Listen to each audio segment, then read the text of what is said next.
오늘 두 번째 시간은 사람의 아들이신 예수 그리스도에 대해서 함께 보도록 하겠습니다.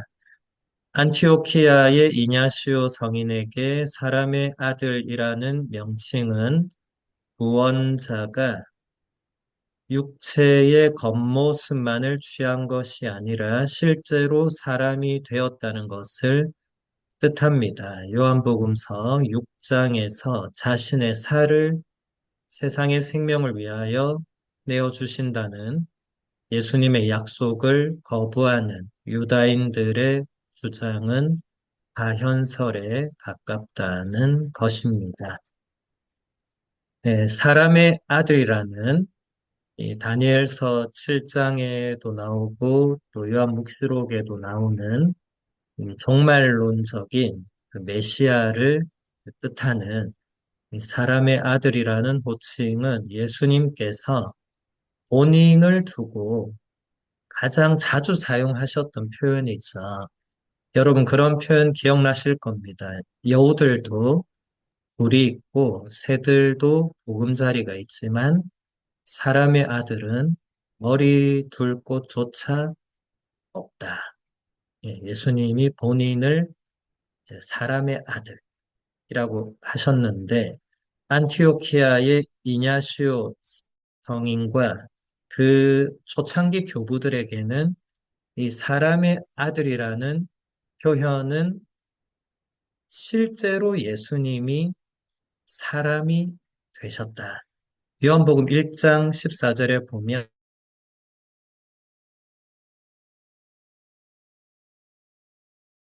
말씀이 사람이 되신 원문은 로고스가 사륵스가 되었다 이렇게 되어 있거든요. 그리스어로.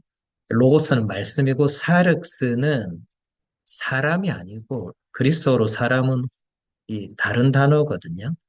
그 사륵스는 살입니다. 살. 그러니까 라틴어도 번역이 베르붐 까로 팍둠 에스트 이렇게 되거든요. 그래서 베르붐 말씀이고 까로 하면 이게 살이거든요. 살. 우리가 손으로 만질 수 있는 우리 자신의 그 피부가 덮고 있는 그 살을 말하는 거예요. 그래서 그것이 사람의 아들이라는 그 명칭은 실제로 사람이 되신 이제 예수님. 예수님께서 요한복음 6장에서 너희는 나의 살과 피를 먹고 마셔야 된다. 이렇게 얘기하니까 사람들이 아니 무슨 식인종도 아니고 아니 본인 살을 뜯어 먹으라고 하니까 이러면서 떠나가죠. 기억나실 겁니다.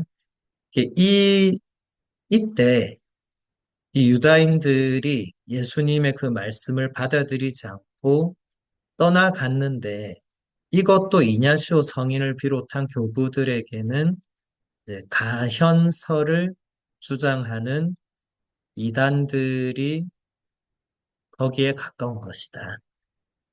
가현설은 제가 몇 번 말씀드렸죠. 이 거짓 가짜에 나타날 현자. 예수님이 사람의 모습으로 나타나셨는데 이게 진짜 사람이 아니고 가짜로 나타나셨다고.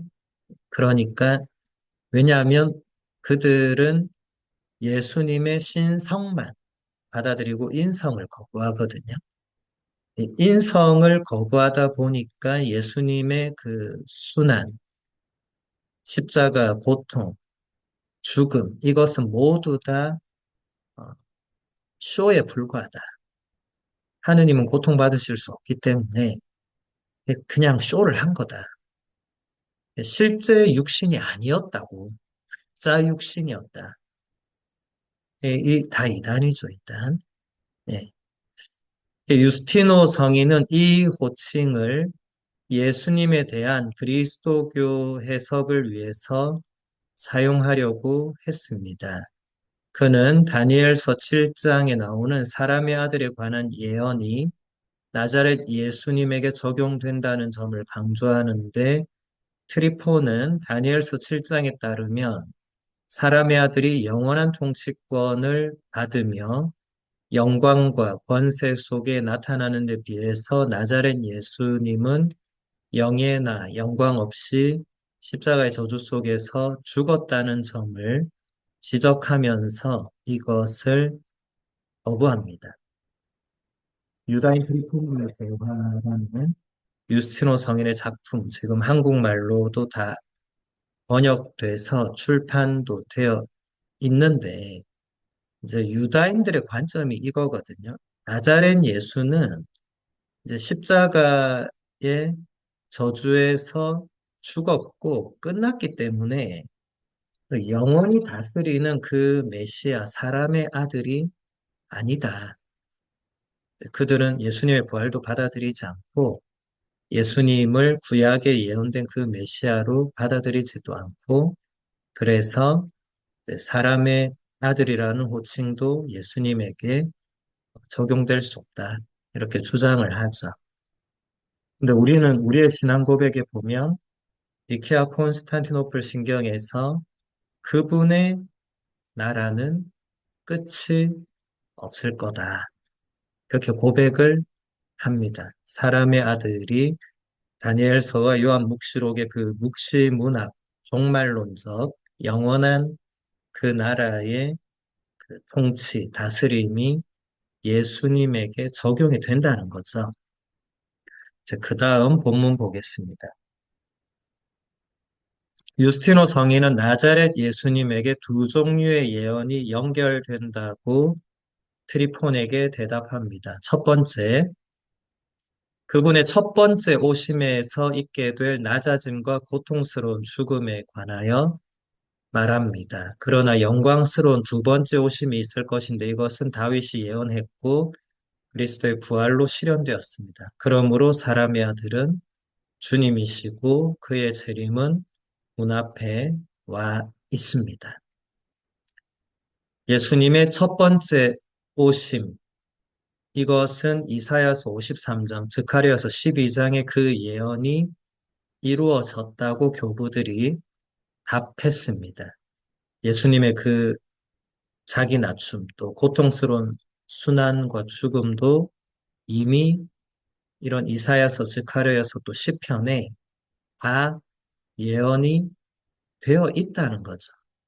그것이 예수님에게서 다 이루어졌다는 것이고 예수님께서도 그래서 요한복음서를 보면 19장에서 마지막 말씀으로 십자가에 못 박혀서 숨을 거두기 직전에 마지막 말씀으로 다 이루어졌다라고 하시거든요.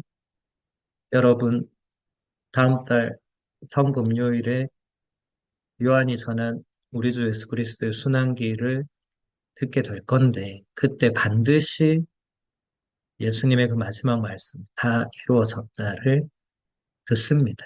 무엇이 다 이루어졌느냐? 구약에 나오는 그 모든 메시아를 향한 예언의 말씀들이 다 이루어졌다는 거죠. 그리고 예수님이 다시 오실 때는 이것도 시편에 또 예언이 되어 있고 또 예수님도 직접 말씀을 하셨죠. 다시 올 거라고. 이것도 다 예수님의 부활로 실현이 되었고 예수님이 또 마지막 종말 때 이제 영광스러운 재림으로 또 올 것이라고 하셨기 때문에 우리는 그 재림을 기다리고 있죠. 이렇게 유스티노 성인은 다니엘서 7장을 메시아에 대한 그 예언으로 해석을 하고 나자렛 예수님에게 적용했던 그 전통으로 돌아갑니다. 또 유스티노에게 예수님은 다윗, 야곱, 이삭, 아브라함의 자손 출신인 동정녀에게서 태어나셨기에 또 아담이 이 선택된 이들의 조상이었고 마리아는 그들의 자손이었기 때문에 또 사람의 아들이 됩니다. 그리스도께서 하느님으로부터 그리고 동정 마리아를 통해서 인간의 자손으로 태어났다는 이러한 이중의 기원은 우리 구원의 기초가 됩니다. 이게 무슨 말이냐? 우리는 하느님이시면서 사람이신 예수 그리스도를 우리의 구세주로 고백하거든요. 예수님은 하느님이기만 하고 사람이 아니시거나 사람이기만 하고 하느님이 아니시거나 그렇게 되면 둘 다 이단이 됩니다. 그런 이단들은 토세기에 계속 있었고 우리가 예전에 다 배워왔고 앞으로도 이번 학기 다음 학기에 또 배울 겁니다.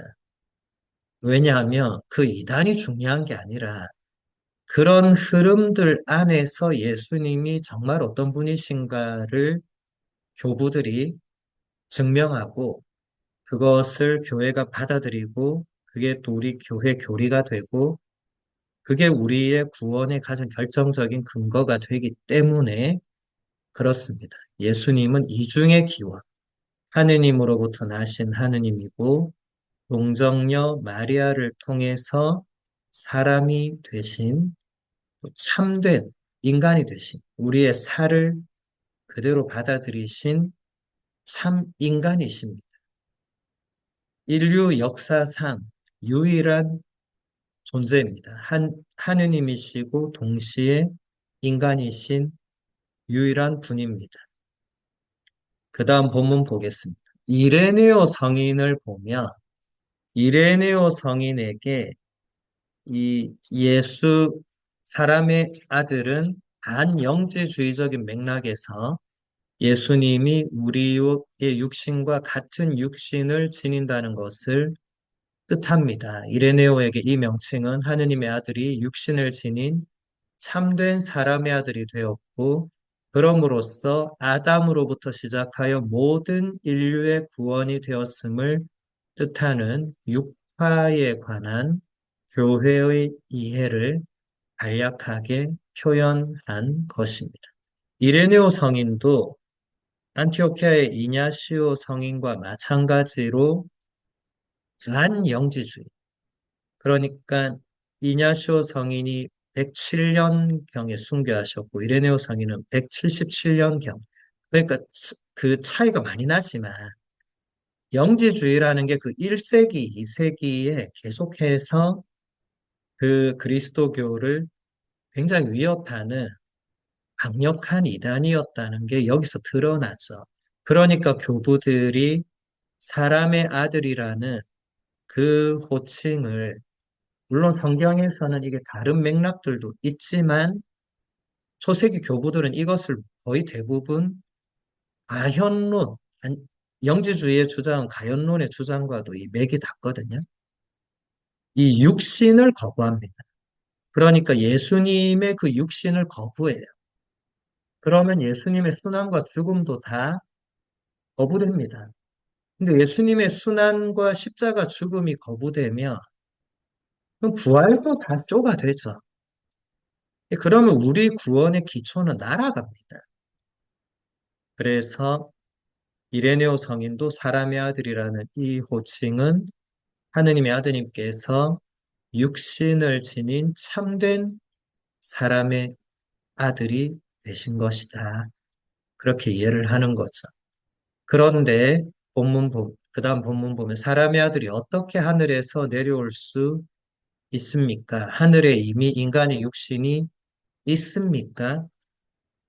이 이세기 히폴리트 성인은 그런 물음에 대해서 이렇게 대답을 합니다. 하늘에는 로고스가 아버지께 바친 육신이 있으니 그것은 예수님의 승천 후에 비로소 있게 된 것이고 그 이전에는 그곳에 육신이 없었습니다. 이전에는 육신이 없는 상태로 하늘에 있었던 로고스가 이제 땅과 하늘에 동시에 존재함을 보여주기 위해서 파견되었습니다.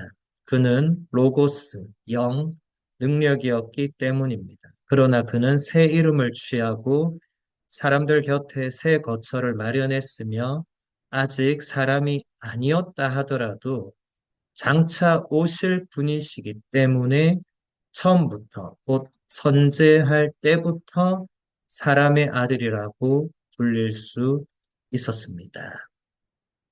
네. 이 물음은 그 초창기에 많이 던져진 물음이었어요. 육신이 언제부터 있었는가? 그 예수님이 진짜 사람의 아들, 그러니까 정말 우리의 육신을 취하셨다면 예수님은 한 처음부터 영원으로부터 성부 하나님과 함께 계셨는데 그 육신이 어디 있었는가? 그 영원으로부터 존재하실 때부터 육신이 있었는가? 이런 물음들을 던진 겁니다. 이단자도 던지고 이단이 아닌 사람도 던지고 이 초창기에는 교리라는 게 명확하게 규정되어 있지 않은 상태에서 다양한 질문들을 할 수 있었죠. 교부들이 거기에 대해서 답을 했는데 예수님은 로고스, 말씀이 사람이 되신 분이죠. 그래서 영원으로부터 성자 예수님이 계실 때는 그 로고스로 존재를 하셨습니다. 그때 육신이 어디 따로 보물 상자에 있고 나중에 내가 이걸 입어야지 하는 그런 드레스 코드가 아니고 예수님은 동정 성모님 안에서 인간의 육신을 받아들이신 거죠. 그 이전에 육신은 없었습니다. 그 이전에 육신이 있었다고 말하면 이단입니다. 그런 이단도 있었고. 초창기 우리가 그리스도론을 초창기 교회 역사를 배울 때 머리 아픈 게 너무 이런 다양한 이단이 많다 보니까 배우다 지치거든요. 이단이 끝도 없이 나오거든요.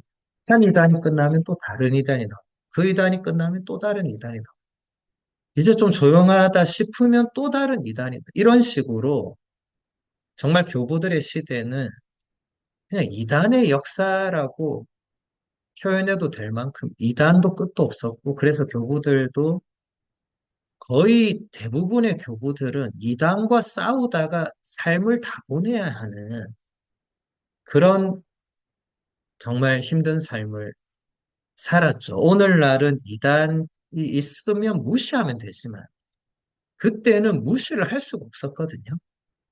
계속 싸울 수밖에 없었죠. 왜냐하면 교회 공동체가 자꾸 갈라지고 분열되니까. 그래서 여러분들이 머리 아플 수밖에 없지만 그 모든 이단을 내가 다 배우겠다 이런 마음보다는 그런 이단들이 있었기 때문에 참된 그리스도교의 진리가 더 드러나게 되었다라는 그 긍정적인 방향으로 받아들이시면 좋을 것 같습니다. 그 다음 본문 보면 다니엘서의 예언은 법률가 테르툴리아노에게도 관심의 대상이 되었습니다.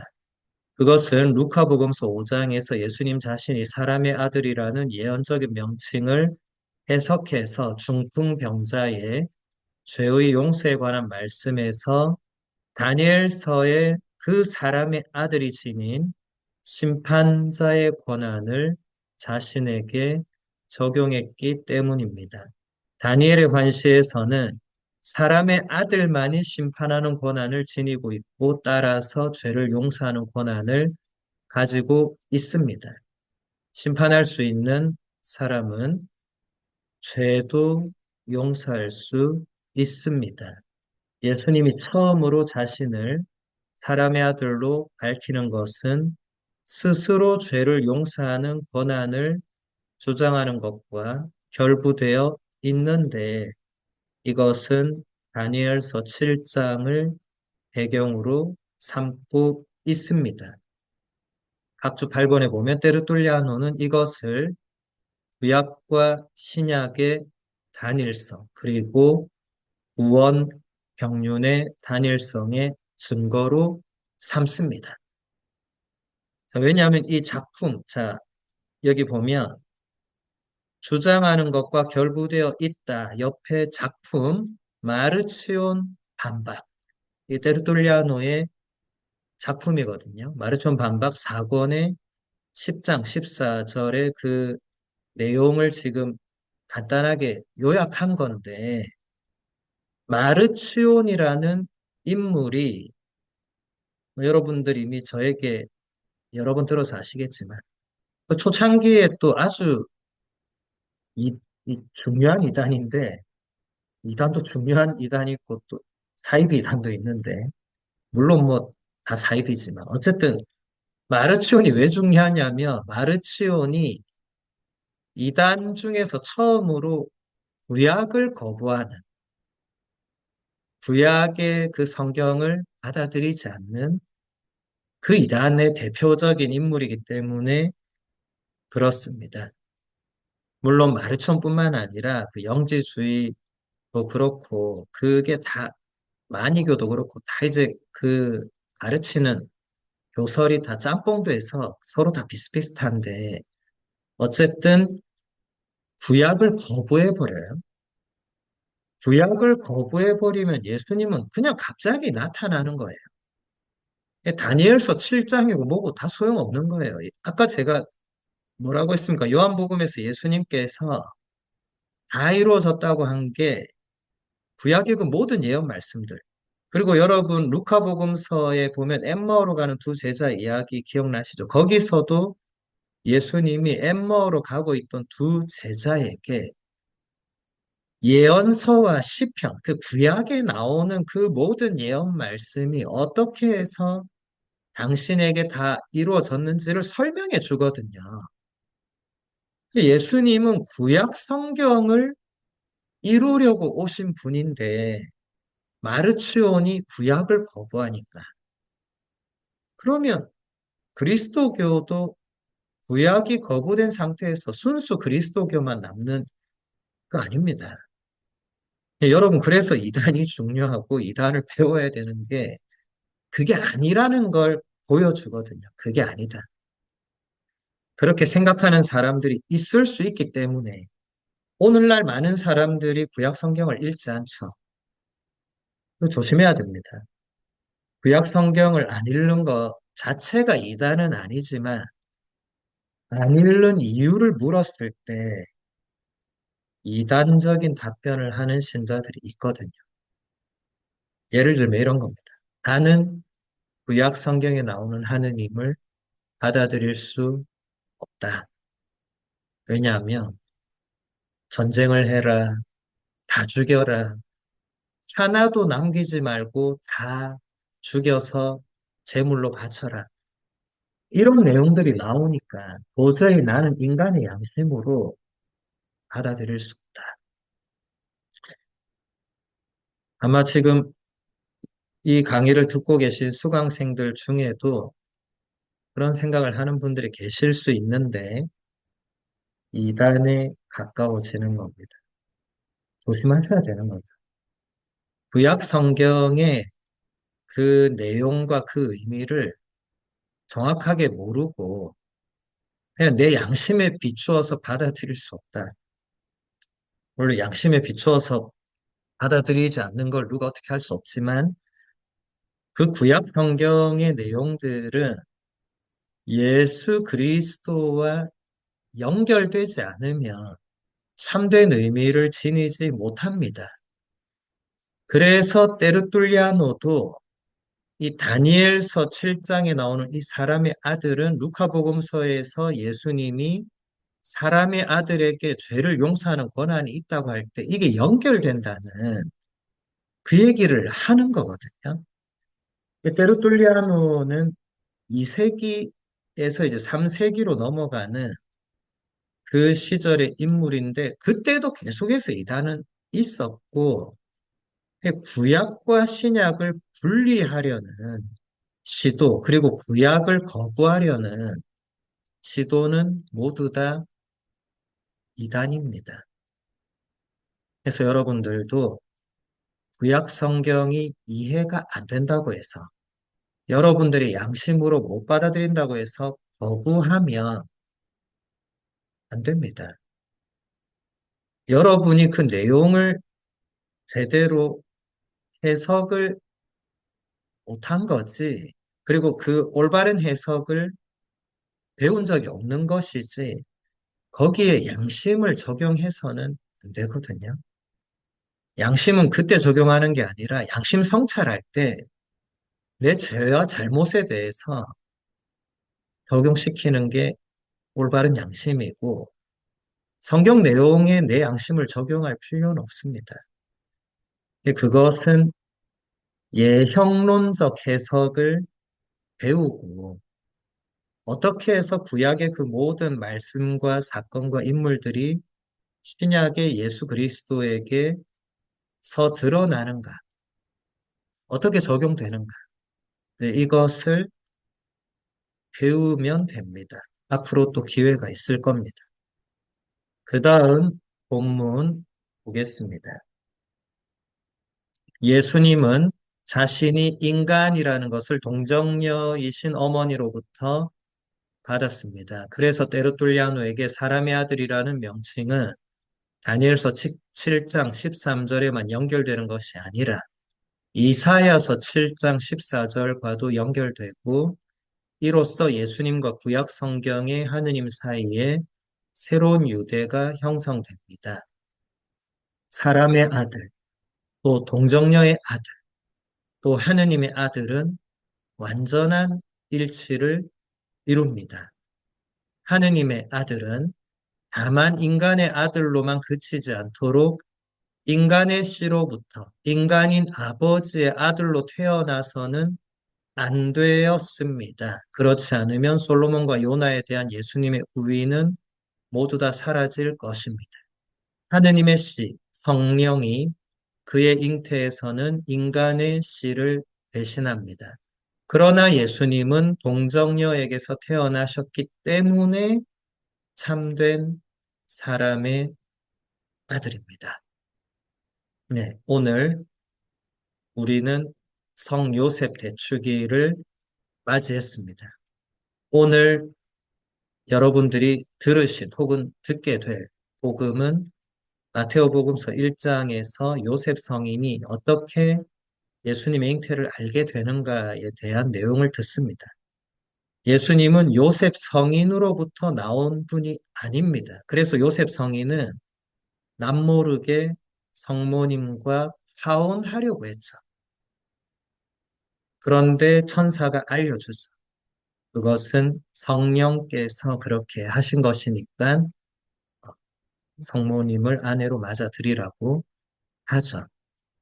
그리고 아들을 낳을 터인데 그 이름을 예수라고 지으라고 명령합니다. 그분은 당신 백성을 죄에서 구원할 분이라고 또 알려주고 이렇게 해서 다니엘서에 나오는 사람의 아들 그리고 이사야서에 나오는 그 동정녀 그리고 동정녀가 잉태해서 낳게 될 아들 그분은 임마누엘이라고 또 불리게 되겠죠. 그리고 하느님의 아들은 완전한 일치를 이룬다고 때르툴리아노가 마르치온 반박이라는 작품에서 얘기하고 또 하느님의 아드님은 다만 인간의 아들로 머무르지 않도록 그렇게 해서 다만 그냥 요셉에게서 태어나는 존재가 아니도록 동정녀로부터 태어나게 된다. 성령께서 잉태하시고 동정녀에게서 태어난다. 이것을 때르툴리아노가 그리스도의 육신론이라는 또 다른 중요한 작품에서 얘기를 하고 있고 때르툴리아노뿐만이 아니라 초창기 그리고 그 뒤에 아우구스티노까지 이어지는 그 모든 교부들에게 성모님의 그 동정 잉태와 그 이후로도 계속해서 동정.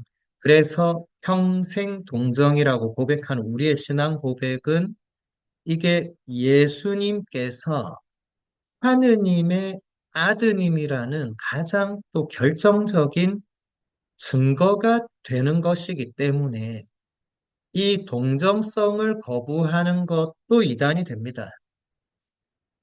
그래서 여러분들 제가 자꾸 이단이 된다 그런 것에 기분 나빠하지 마시고 왜냐하면 제가 이단이 된다고 할 때 제가 제 의견을 말하는 게 아니고 역사적으로 그런 이단들이 있었기 때문에 그렇게 우리가 봐서는 안 된다는 것을 강조하는 거죠. 지금 우리 교회가 믿을 교리로 또 신앙 고백문으로 확정한 것은 여러분들이 그것을 속으로 의심하는 건 여러분들의 자유지만 그것을 안 받아들이는 순간 한 단어라도 한 표현이라도 거부하는 순간 다 이단입니다. 그래서 여러분들 가톨릭 기도서 저녁 기도의 신독송에서 바치는 대로 하느님께서는 진리의 근원이시며 그르침이 없으심으로 계시하신 진리를 교회가 가르치는 대로 굳게 믿나이다. 이게 우리의 믿음입니다. 우리 지지난 학기 1년 동안 계속 교회의 가르침을 배웠죠. 교회가 가르치는 대로 믿어야 됩니다. 이제 왜 그런가를 이번 학기에 좀 세부적으로 자세히 배우고 있는 거죠. 그 다음 본문 보겠습니다. 오리게네스에게 루카복음서 12장 8절 사람의 아들도 하느님의 천사들 앞에서 그를 안다고 증언할 것이다. 라는 말씀에 관련하여 천사들 앞에서 증언하는 것은 사람의 아들이 하는 일입니다. 그는 육으로서 다윗의 씨에서 태어나셨고 그래서 사람의 아들이며 또한 그 자신도 인간인 한 여인에게서 태어나셨고 그래서 사람의 아들이라고 불리십니다. 사람의 아들이라는 말은 예수님에게서 인간으로 이해되는 부분을 지칭하고 그분이 당신을 증언한 이들에 대하여 하느님의 천사들 앞에서 증언하십니다. 네. 오리게네스는 3세기 이제 동방 교부인데 탁월한 선제적인 분이죠. 이분도 이제 사람의 아들이라는 이 명칭을 해석을 하면서 이제 루카복음서 12장 8절에서 사람의 아들이 천사들 앞에서 그를 안다고 증언할 것이다. 이 부분을 주애를 하면서 이제 사람의 아들이 어떻게 예수님에게 적용이 되는가 이걸 설명을 하고 있는 거예요. 아까와 같은 맥락의 설명이고 여기서 이제 한 가지 우리가 눈여겨볼 것은 이제 점점 교부들은 오리게네스가 3세기니까 사람의 아들을 지칭할 때 예수님의 그 인성을 이해하는, 인성을 표현하는 이제 그 부분에서 이 용어가 적용이 가능하다. 거기까지 이제 나간 거죠. 예수님의 신성과 인성을 확고하게 고백하는 게 451년 칼케돈 공의회거든요. 아직 거기까지 안 갔지만 이제 서서히 구약에 나오는 그 호칭들을 해석을 하는 그 와중에 교부들이 이제 예수님의 신성과 인성에 대한 참된 교리를 그 기초를 다지는 작업들을 하신 거죠. 초창기에. 그 다음 본문을 보겠습니다. 카이사리아의 에우세비오도 그리스도에게서 신적인 원리를 강조하는 오리게네스의 노선에 따라서 로고스가 사람이 된 사건의 의미를 설명합니다. 다니엘서에 나오는 사람의 아들에 대한 예언은 그에게 여기서 그는 에우세비오죠. 에우세비오에게 로고스의 그러나 인간적 형태의 로고스의 최종적 통치권의 증거입니다.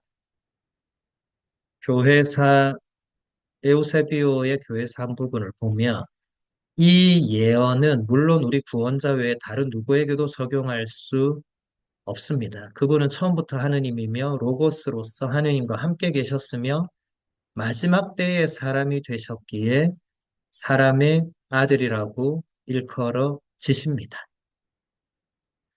카이사리아의 에우세비오는 이 교회사라는 작품으로 대단히 유명한 교부입니다.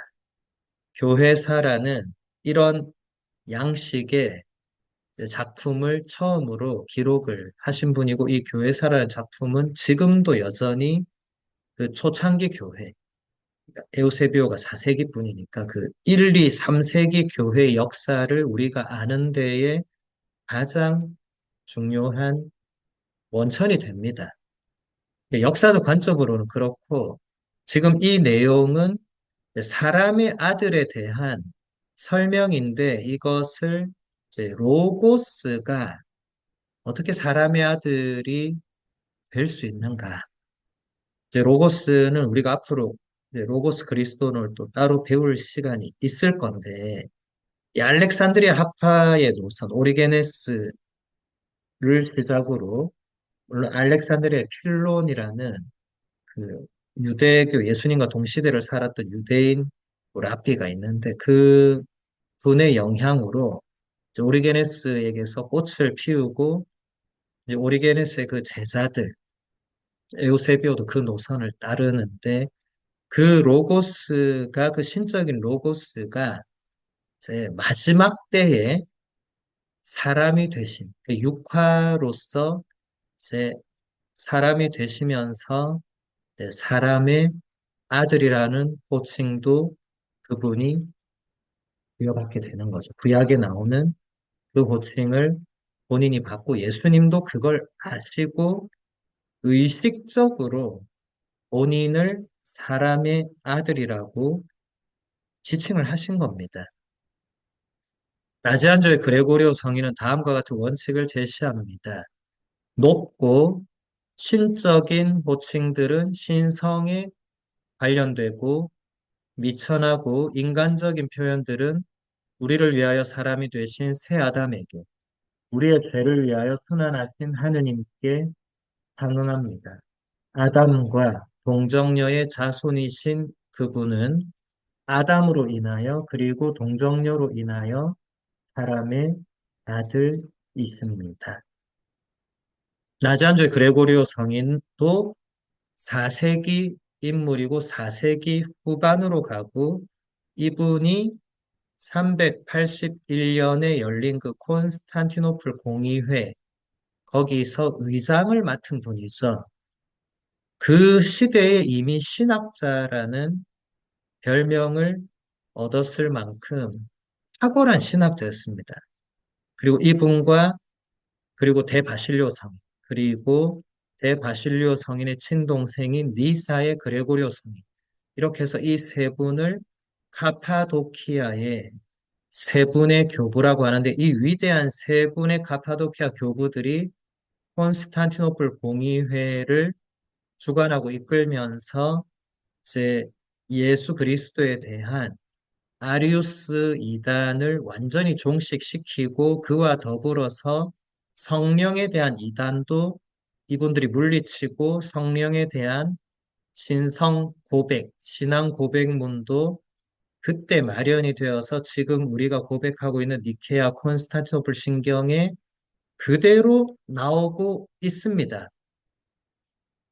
근데 지금은 우리가 성령을 아직 볼 단계는 아니고 여기서 그레고리오 성인도 아까 얘기한 것과 같은 맥락으로 이제 구약 성경에서 뭐 신약도 마찬가지고 예수님께 적용되는 호칭들, 그 수많은 호칭들 중에 높고 신적인 호칭들은 예수님의 신성에 관련되는 거고 미천하고 인간적인 표현들은 인성에 관련되는 것이다. 점점 예수님의 신성, 인성에 대해서 구분되는 듯 하면서도 같이 가는 모습을 볼 수 있죠. 이건 굉장히 중요합니다.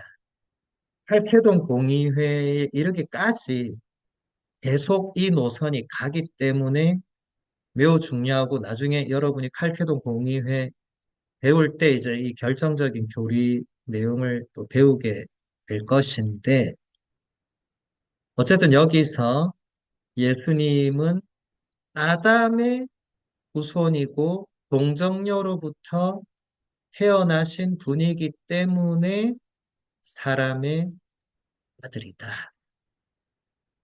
여기까지 일단 보고 이제 호칭은 넘어가겠습니다. 베네딕토 16세 교황님이 이제 나자렛 예수라는 엄청난 책을 우리에게 남겨주셨고, 제가 지금 그 책으로 지금 또 수녀원의 강의를 나가기 때문에 여러분들이 지금 이 교부들 그리스도로를 배우면서 그 베네딕토 교황님의 나자렛 예수도 같이 배우면 훨씬 더 도움이 되고 폭넓게 이해를 할 수 있을 건데, 베네딕토 교황님께서 그 책에서 뭐라고 하셨냐면, 이 모든 호칭들도 예수님을 완전히 표현할 수가 없다. 호칭은 호칭일 뿐이죠. 그 호칭이 그 예수님의 그 완전한 신성, 완전한 인성을 다 담아낼 수는 없는 거죠. 너무 예리한 지적입니다.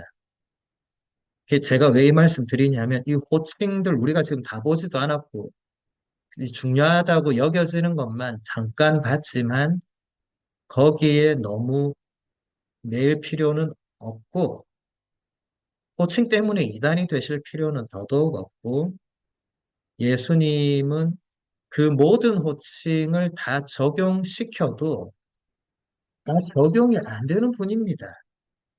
인간의 언어가 어떻게 하느님을 다 표현할 수 있겠어요? 불가능하죠. 그것을 여러분들이 앞으로도 두고 그리스도로의 시간에 그걸 염두에 둬야 됩니다. 호칭이 그분을 다 담아낼 수 없습니다. 그 다음, 이제 그리스도 예수님에 대한 성서 신학을 조금 보도록 하겠습니다. 성서 그리스도론과 교부들의 그리스도론을 연결하기 위해서는 예수 그리스도 또는 그리스도이신 예수라는 표현 안에 들어있는 예수라는 이름이 지극히 중요한 의미를 가집니다. 예수는 그리스도교 이전의 팔레스티나와 디아스포라에서 남자의 이름으로 매우 널리 사용되었습니다. 그러나 예배에서의 용법으로 확인된 예는 없습니다. 그리스어 예수스는 예수라에서 나온 것이며 그것은 다시 오래된 이름인 여호수아의 축약형으로서 유배 이후에 도입된 것입니다. 이 셈어 이름은 야훼가 그의 도움인 사람, 하느님의 도움, 주님의 구원을 뜻합니다. 네. 히브리어 여호수아, 예수아가 이제 그리스어 예수스로, 라틴어도 예수스로, 영어도 발음만 다르고 똑같죠. 지저스로 이렇게 그 이름이 그대로 오게 되는데 지금 현대에도 이 이름은 남미에서는 남자 이름으로 많이 씁니다. 제가 로마에서 학교 다닐 때 같은 반에 그 친구 신부님 이름이 이 예수였어요, 예수. 이제 발음은 이제 그 스페인어로는 이게 헤수스 이렇게 되는데 어쨌든 이름이 예수였어요, 예수. 네. 우리는 이제 세례명으로 직접 지저스라는 세례명을 우리나라에서는 쓰지 않지만 뭐 임마누엘이라든지 노엘이라는 세례명을 쓰는 분들이 있죠. 신부님들도 있고 그냥 신자들도 있는데 어쨌든 그분들도 그게 본인의 세례명을 예수님의 이름을 그대로 받은 거죠. 그래서 이 이름은 그 구약 전통에서 그대로 이어져 온 것이고 그 의미는 제 하느님께서 구원하신다는 그 구원의 의미가 가장 강하게 들어있죠. 오늘 복음에서 천사가 요셉 성인에게 예수님이라는 이름을 알려줄 때도 이게 그대로 적용됐죠. 그분은 당신 백성을 죄에서 구원할 것이라고 알려줍니다. 그 다음 본문 보면 나자렛 예수 이전에 이 이름을 지녔던 가장 유명한 인물은 여호수아입니다. 그는 그의 전쟁 행위들을 통해서 자신의 백성에게 어려운 위기의 구원자가 되었습니다. 시라의 아들 예수는 그의 이름을 풀이함으로써 여호수아를 말하죠. 경건하게 이름이 운명을 예고한다는 해석을 시작했습니다. 예, 각주 10번에 보면 집회에서 46장 1절에 이렇게 얘기하죠. 눈의 아들 여호수아는 전쟁에서 용감하였고 예언자로서는 모세의 후계자였습니다. 그는 자기 이름이 뜻하는 대로 그분께서 뽑으신 이들 가운데 위대한 구원자가 되어 반역하는 원수들을 응징하고 이스라엘에게 상속의 땅을 차지하도록 해 주었다라고 얘기합니다. 예, 여기 나오는 대로 이 여호수아는 이스라엘에서 구원자의 역할을 하죠. 근데 제가 아까 얘기했죠. 예형론적 해석에 따라 구약에 나오는 모든 인물과 사건과 그 내용은 신약의 예수 그리스도를 미리 보여주는 결국 신약의 그분이 더 완성된 가장 극적으로 최종적으로 여호수아는 그 시대에 잠깐 하느님의 구원을 이제 이스라엘에게 이제 보여주고 그런 역할을 했지만 예수님은 그 시대에 잠깐이 아니고 영원에서 영원까지 그분이 유일한 구원자죠. 모세나 여호수아는 예수님을 미리 보여주는 인물입니다. 그분들이 예수님을 능가하거나 그분들이 예수님처럼 구원자가 되거나 그럴 수가 없습니다. 예, 각주 9번. 예, 아까 우리가 놓쳤는데 그 예수스 할 때 이게 그리스어로 보면 여러분 그 지금 화면도 보고 여러분 강의록도 보면 각주 9번에 이게 전부 그리스어인데 첫 단어는 예수스, 그 다음은 크리스토스, 그 다음은 헤우, 그 다음은 휘오스, 그 다음은 소테르거든요. 그래서 예수스 할 때 처음에 그 대문자 요타, 그다음 크리스토스 할 때 일단 예수스는 이제 예수고 크리스토스는 그리스도죠. 크리스토스 할 때 그 익스, 대문자 익스, 그 다음에 그 테우는 테오스, 하느님이죠.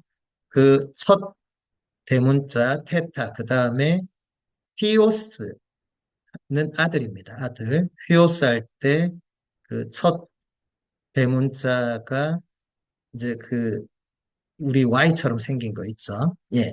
그거랑 이제 마지막에 소테르 할 때 소테르는 구원자 구세주거든요.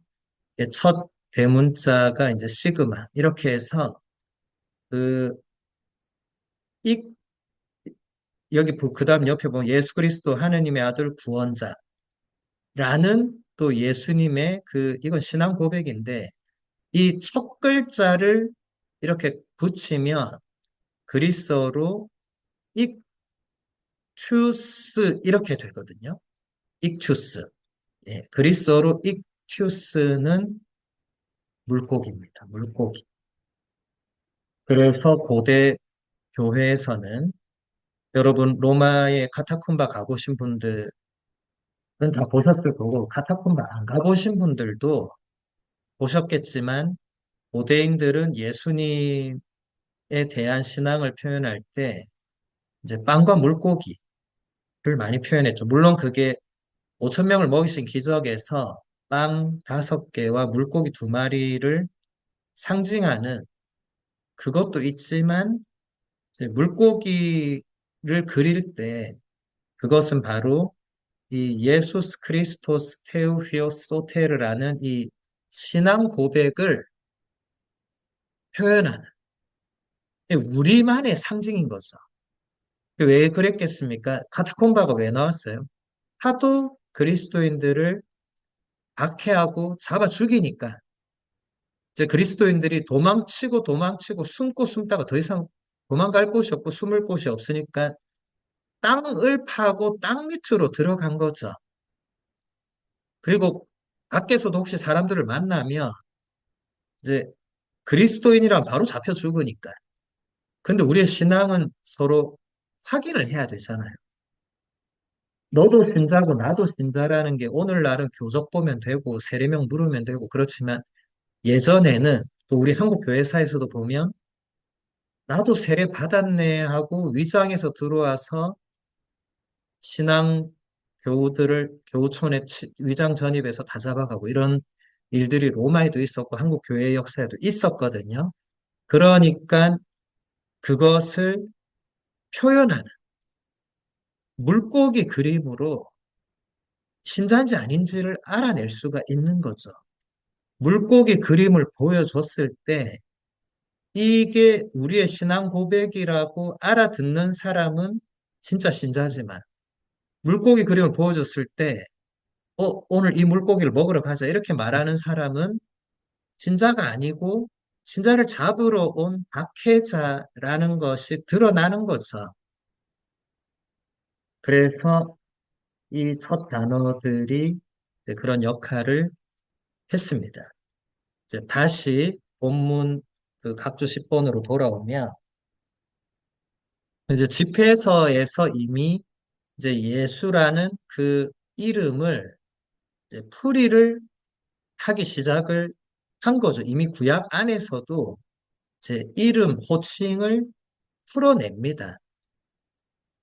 예수라는 이제 다시 본문 중간 보세요. 예수라는 이 호칭이 예배에 사용되는 이름이 된 것은 나자렛 예수님이 현양된 다음 주님으로서 신적인 경배를 받게 되었을 때, 곧 원시 공동체에서 예수 그리스도에 대한 경배가 생겨난 다음의 일입니다. 팔레스티나와 헬레니즘 로마 영역 안에서 이 이름이 신앙 고백적이고 종교 예식적 의미를 지니게 된 다음 유다인들과 그리스도인들에게 예수라는 호칭은 일반적인 이름으로는 거의 또는 전혀 사용되지 않았습니다. 왜냐하면 유다인들은 그때부터 그 이름을 거부했고 그리스도인들은 그때부터 그 이름을 경외하는 이름으로 사용했기 때문에 그렇습니다. 그러니까 동네 강아지 부르듯이 그렇게 더 이상 그 이름을 사용하지 않았고 이제 공적인 전례 안에 그 이름이 들어오게 되었다는 거예요. 근데 그 시점은 예수님이 이제 그리스도교, 초창기 그리스도교 공동체로부터 하느님의 아들, 부활하신 주님으로 경배와 hum승을 받으면서부터 예수라는 이 히브리어 이름이 이제 공적 예배, 공적 전례에 사용이 되고 그때부터 유대인들은 이 이름을 일반 이름으로 아예 쓰지 않습니다. 예수를 거부하는 거죠. 근데 우리는 그와 정반대로 그 이름은 이제 거룩하신 하느님의 아드님의 이름이니까 이제 우리도 또 함부로 사용하지 않는 겁니다. 그 다음 본문 보겠습니다. 예수님의 인격과 사명에 대한 해석은 이 이름에 덧붙여진 존칭들, 무엇보다 그리스도와 주님이라는 존칭들에 더 밀접하게 연관됩니다. 원시 공동체에서 예수님은 먼저 기름 부음 받으니 메시아, 그리스도가 됩니다. 복음서 저자들에게는 예수님이 메시아라는 점이 확실했고, 그들의 해석에서는 정치적인 요소가 완전히 제거되고 순전히 종교적인 내용만 남게 되었습니다. 유다인들의 메시아 이해와 예수님 자신의 메시아 주장 사이의 차이가 예수님을 십자가에 이르게 했음은 분명합니다. 그러나 하느님에 의해서 이루어진 부활은 그분이 그리스도이심을 증명해 주었습니다. 그래서 사도행전 2장 36절에 보면 베드로 사도가 이렇게 얘기하죠. 하느님께서는 여러분이 십자가에 못 박은 이 예수님을 주님과 메시아로 삼으셨습니다. 예. 유대인들이 기대했던 메시아는 정치적인 요소가 그 안에 있었어요. 그게 뭐냐? 그 당시 유대인들은 로마 제국의 지배를 받고 있는 식민지, 속국이었죠. 그래서 메시아께서 오시면 이제 로마 제국을 완전히 물리치고 이제 이스라엘이 지상에서 이제 자유로운 하느님의 그 다스림이 이루어지는 나라로 만들 것이다. 그런데 예수님은 오셔서 단 한 번도 로마 제국과 맞서거나 내가 로마 제국을 다 내 군사를 동원해서 몰아내겠다거나 이렇게 안 하신 거예요. 여러분 이제 주님 순환 성지주일과 성금요일에 듣게 되겠지만 예수님은 빌라도 앞에서도 뭐라고 하시죠? 내 나라는 여기에 속하지 않는다. 빌라도가 묻죠. 당신이 유다인들의 임금이냐? 이렇게 하니까 예수님이 나는 이런 나라들의 임금이 아니다. 내 나라는 여기에 속하지 않는다. 그러니까 우리가 알고 있는 그 정치적인 요소를 예수님은 전혀 본인에게 적용시키지 않았습니다. 그러다 보니까 유다인들이 우리가 기대했던 그 메시아가 아니네. 이 사람. 그냥 이 사람은 자기 혼자 그냥 자기가 메시아라고 주장하네. 이런 식으로 메시아에 대한 이 이해가 완전히 달라지게 되면서 결국 예수님을 십자가에 못 박게 했고 예수님을 십자가에 못 박으면서 유대인들이 예수님을 비난하고 조롱하고 하는 그 모든 것들이 이제 베네딕토 교황님의 그 나자렛 예수를 보면 그게 또 결국은 그들도 모르게 구약 성경에 나오는 그 모든 말씀이 그것을 통해서 이루어지는 굉장한 모순과 역설이 그 순환의 마지막에 등장합니다. 그래서 여러분 이번 성금요일, 이번 주님 순환 성지 주일 때 그 부분을 잘 연결해서 보시면 많이 도움이 될 것인데 예수님께서 십자가에 못 박혀서 처참하게 또 비참하게 조롱받고 모욕받고 죽음을 당하실 때까지 사람들은 다 즉 예수님이 추구하고자 했던 그 메시아, 그분의 나라 그런 건 다 끝났다고 생각했죠.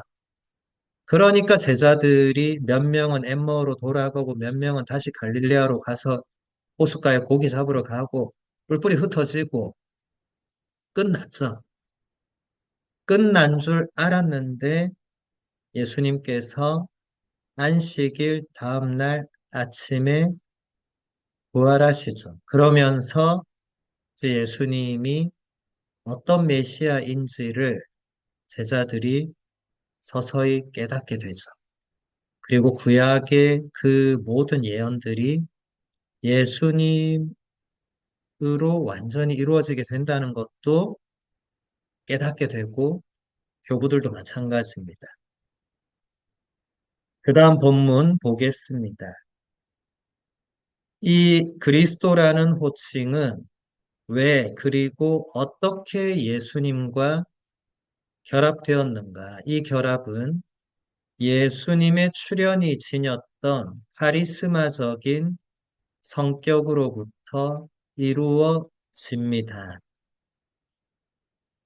영과 도유는 구약 성경에서도 이미 서로 결합되어 있습니다. 각주 12번 보면 사무엘기 상권 16장 13절에 이런 말씀이 나오죠. 사무엘은 기름이 담긴 뿔을 들고 형들 한가운데에서 그에게 다윗이죠. 다윗에게 기름을 부었다. 그러자 주님의 영이 다윗에게 들이닥쳐 그날부터 줄곧 그에게 머물렀다. 기름 부음을 받는다는 이 의미, 그리스도라는 말이 아까 본 그 그리스어 크리스토스라는 말이 이제 기름 부음을 받는 그리스어 크리오라는 동사가 있거든요. 그 동사의 예, 과거 분사 수동태 완료형이 됩니다. 문법적으로는. 여러분이 문법까지는 뭐 모르셔도 상관없고 어쨌든 그러니까 기름을 붓는 게 아니고 기름 붓는 것을 받는 존재. 그분이 이제 예수님을 또 지칭하는 이 존칭이 되는데 이게 이미 구약에서도 보면 기름을 부을 때 단순히 그냥 기름 부음으로 끝나는 게 아니고 이때 성령을 받게 되고 기름 부음을 받으면 왕이 되고 왕은 또 메시아와 연결되죠. 영원한 임금이 메시아니까. 그 다음에 예수님이 성령으로부터 도유되는 것은 성령을 통한 예수님의 잉태로 또 이미 시작이 됩니다. 각주 13번 볼게요. 오늘 복음입니다. 마테오 복음 1장 20절. 다윗의 자손 요셉아 두려워하지 말고 마리아를 아내로 맞아들여라. 그 몸에 잉태된 아기는 성령으로 말미암은 것이다. 그다음 루카복음 1장 35절. 이것은 가브리엘 천사가 성모님께 직접 나타나셔서 직접 한 말이죠. 성령께서 너에게 내려오시고 지극히 높으신 분의 힘이 너를 덮을 것이다. 그러므로 태어날 아기는 거룩하신 분, 하느님의 아드님이라고 불릴 것이다. 예수님은 성령으로 잉태된 분이기 때문에 영으로 보유된 거죠. 이미 잉태될 때. 그러니까 그리스도라는 호칭이 예수님에게 적용될 수 있죠.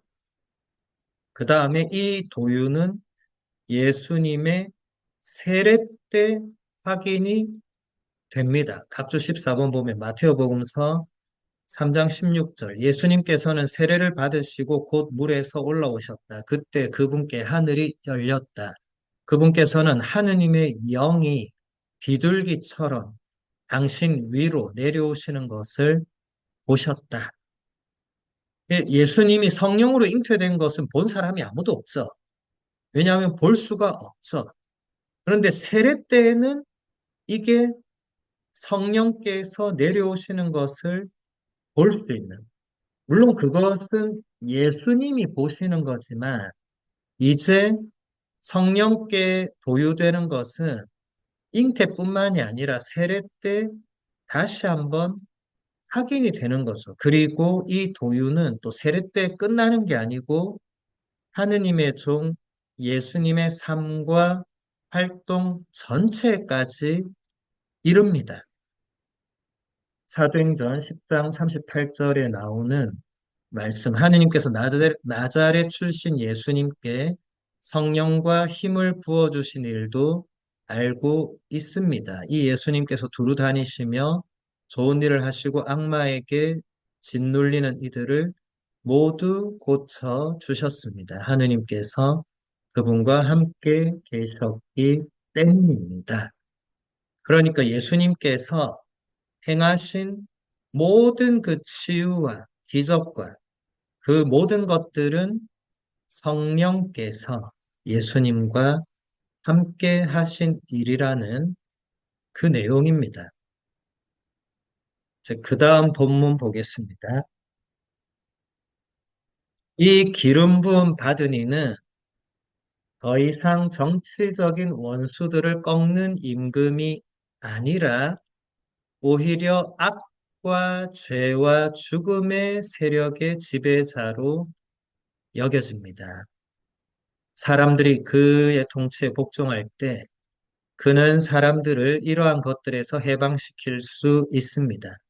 바오로에 따르면 하느님의 아들 예수 그리스도에 대한 그의 설교를 받아들이는 이들은 하느님에 의하여 이 그리스도의 도유에 참여하게 되며 성령의 날인을 받습니다. 각주 16번 보겠습니다.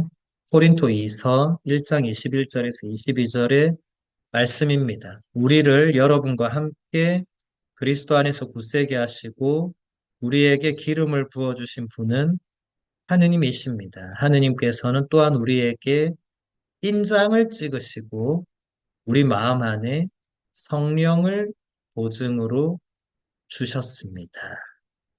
네. 이제 그리스도라는 호칭은 메시아를 가리키는 이 말은 더 이상 유대인들이 기대했던 것처럼 정치적인 원수를 물리치는 임금이 아니라 이제는 인류 전체, 인간 역사 전체를 관통하는 악과 죄와 죽음의 세력을 물리치는 지배자로서의 그리스도, 메시아가 되신다는 거예요. 이것을 사도 바오로는 바로 이분을 받아들일 때 우리는 하느님에 의해서 그리스도의 도유에 참여하게 되고 또 성령의 날인을 받게 된다고 설명을 합니다. 이것이 여러분들이 세례성사와 견진성사 때 받으신 인호라는 것입니다. 이제 그리스어로 이제 스프라기스라고 하는 이것을 라틴어로 시질룸이라고 번역을 했는데 영어로는 실이 돼요. 실. 예, 이게 이제 날인, 인장. 오늘날은 잘 안 쓰는, 오늘날은 이제 그 우표 그 날인하는 그 정도 의미로밖에 우리가 잘 모르지만 고대 사회를 생각해 보면 노예제도 또 시장에서 물건을 매매할 때 이럴 때 생각해 보면 그 노예는 주인이 있었잖아요.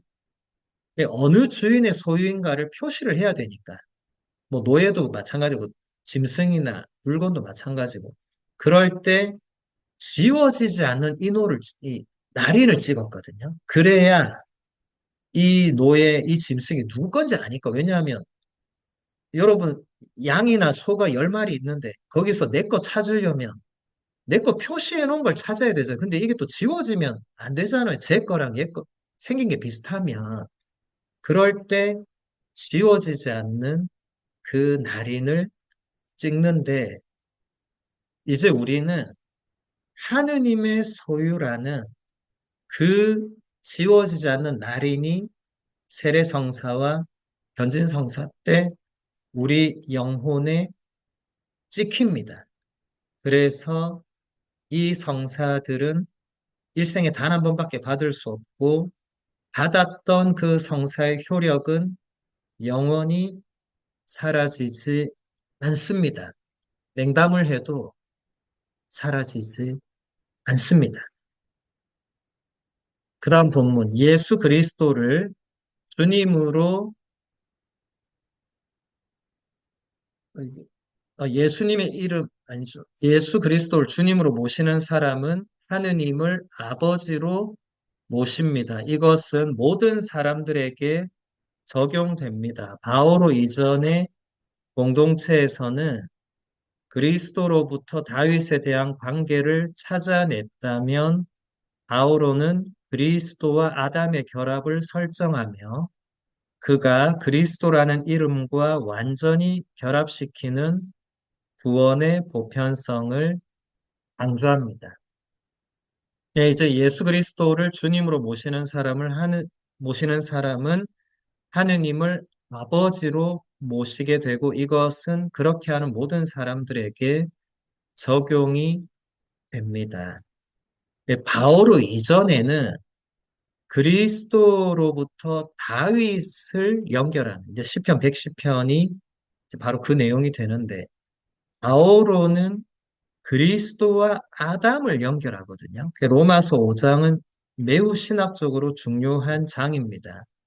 아담이 있고 그리스도라는 새 아담이 있습니다. 그래서 이제 그리스도라는 그 새 아담을 통해서 이제 모든 사람의 구원이 이루어지게 되거든요. 각주 16번 보면 고린토이서 이건 아까 한 거죠, 그죠? 예. 그 각주는 이제 넘어가고 그 다음에 이제 새 아담 이게 왜 중요하냐면 예수님이 새로운 아담이 되셔야만 이제 아담을 통해서 우리에게 들어온 그 죄의 결과인 죽음을 극복하고 새로운 아담이 이제 생명으로 다시 낙원으로 이제 가는 길을 열어줍니다.